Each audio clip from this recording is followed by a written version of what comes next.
और दोस्तों स्वागत है आपका हमारे यूट्यूब चैनल मैथ जीनियस पर। आज की इस वीडियो में हम दर्पण सूत्र पर आधारित न्यूमेरिकल पढ़ेंगे और कुछ ऑब्जेक्टिव पढ़ेंगे।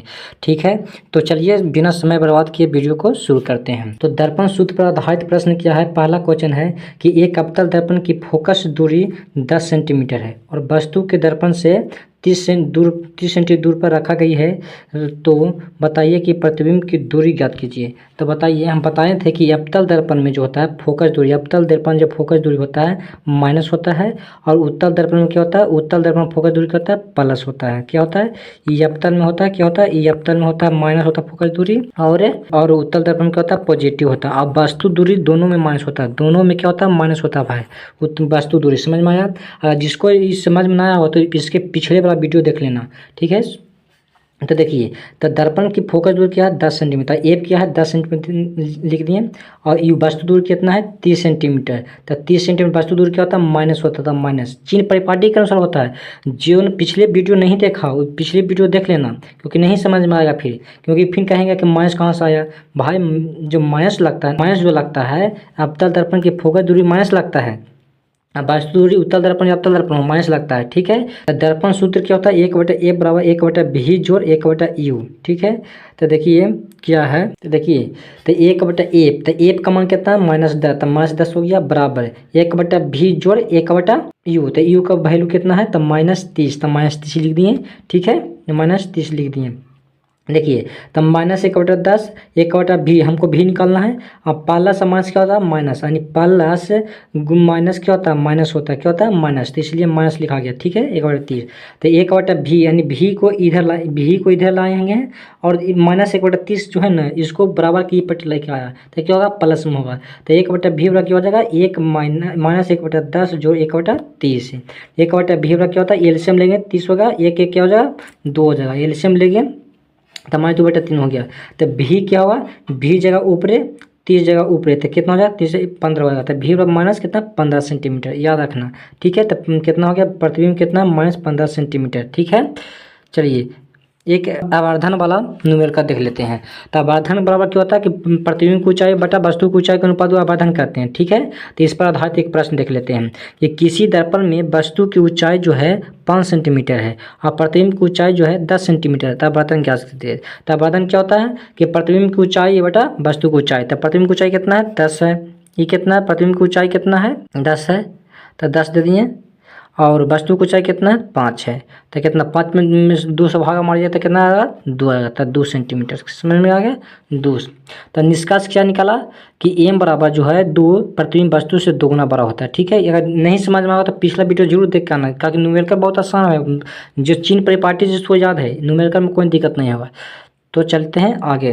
प्रकाश के प्रवर्तन जो पढ़ा है पिछला वीडियो में, उसका कुछ फैक्ट है, उसको याद कर लेना है, बहुत इंपॉर्टेंट है मेरे भाई, बहुत इंपॉर्टेंट है। देखिए, प्रकाश की चाल क्या है, प्रकाश की चाल निर्वात में कितना होता है, 3 × 10⁸ मीटर पर सेकंड। परावर्तन में प्रकाश को उसी माध्यम में वापस लौट आता है। प्रकाश के परावर्तन क्या होता है कि वापस लौटने की क्रिया होता है। परावर्तन के नियम क्या होता है कि आपतन कोण परावर्तन कोण के बराबर होता है। देखिए, कोण आई बराबर कोण आर, एक होता है क्या, आपतन कोण, आपतित किरण, परावर्तित किरण, आपतन बिंदु, तीनों एक ही तल में होते हैं।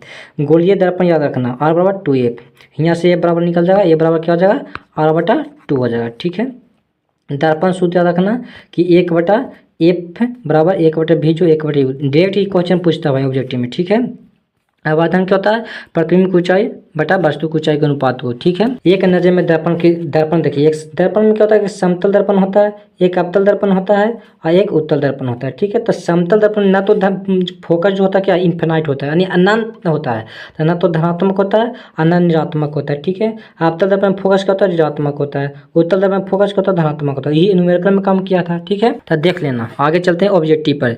तब कोई पहला क्वेश्चन है कि प्रकाश जो है किस प्रकार की ऊर्जा है। तो प्रकाश किस है, ध्वनि ऊर्जा है, नहीं, ध्वनि ऊर्जा नहीं है, विद्युत ऊर्जा नहीं, क्या है, आंतरिक ऊर्जा नहीं, क्या है, प्रकाश की ऊर्जा, क्या है, प्रकाश की ऊर्जा है, प्रकाश की ऊर्जा। तो उत्तर क्या हो जाएगा, बी। देखिए आंसर भी दिया है, ईमानदारी से देना, इन्हें कि आंसर देख के आओ लगाना है, नहीं याद है।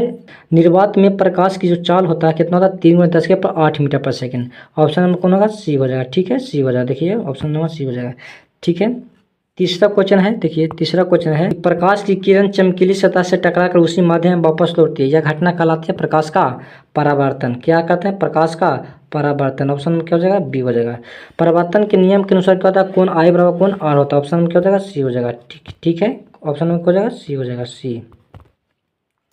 पांचवा क्या है कि आपतित किरण, परावर्तित किरण और अभिलंब होते हैं। क्या होता है? आपतित किरण, परावर्तित किरण, अभिलंब तीनों एक ही तल में होता है। क्या होता है?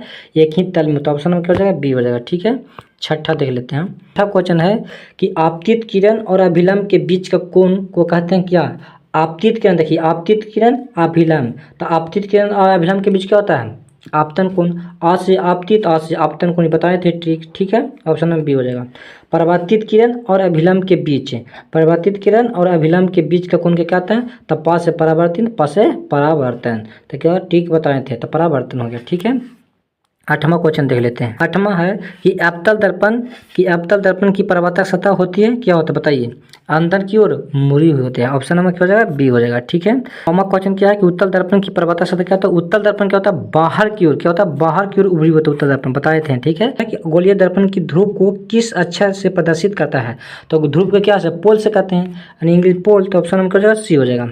गोलीय दर्पण के केंद्र को किस अक्षर से प्रदर्शित करता है? गोलीय दर्पण के वक्ता केंद्र को क्या था? तो कब ऑप्शन नंबर सी हो जाएगा। ठीक है, 12वां क्वेश्चन है कि गोलीय दर्पण के मुख्य फोकस को किस अक्षर से प्रदर्शित करते हैं? बताइए। तो एफ से करते हैं फोकस को, क्या कहते हैं? एफ से। 13वां क्वेश्चन, कितना हौला वाला क्वेश्चन बताइए तो। 13 क्वेश्चन है कि वक्ता केंद्र नहीं, क्वेश्चन है कि वक्ता त्रिज्या और फोकस दूरी में संबंध क्या है? बताइए। यार वाला क्या होता है? 2f होता है। ऑप्शन नंबर क्या हो जाएगा? बी हो जाएगा। ठीक है, 14वां क्या है? 14 क्वेश्चन है कि वाहनों में पीछे का दृश्य देखने के लिए किस दर्पण का उपयोग करते हैं? उत्तल दर्पण। कितना बार बताए थे बताइए? उत्तल दर्पण। ऑप्शन क्या है? सी है, ऑप्शन नंबर सी। ठीक है, 15वां क्वेश्चन क्या है कि उत्तल दर्पण द्वारा बना प्रतिबिंब समानता होता है आभासी सीधा छोटा। तो ऑप्शन नंबर कौन जाएगा? सी हो जाएगा। ठीक है, ऑप्शन नंबर सी हो जाएगा। ऑप्शन में क्या हो जाएगा? सी हो जाएगा, सी। आज की वीडियो में इतना ही। अगर आपको यह वीडियो पसंद आया हो तो वीडियो को लाइक करें और चैनल को सब्सक्राइब जरूर करें। मिलते हैं अगली वीडियो में, तब तक के लिए धन्यवाद।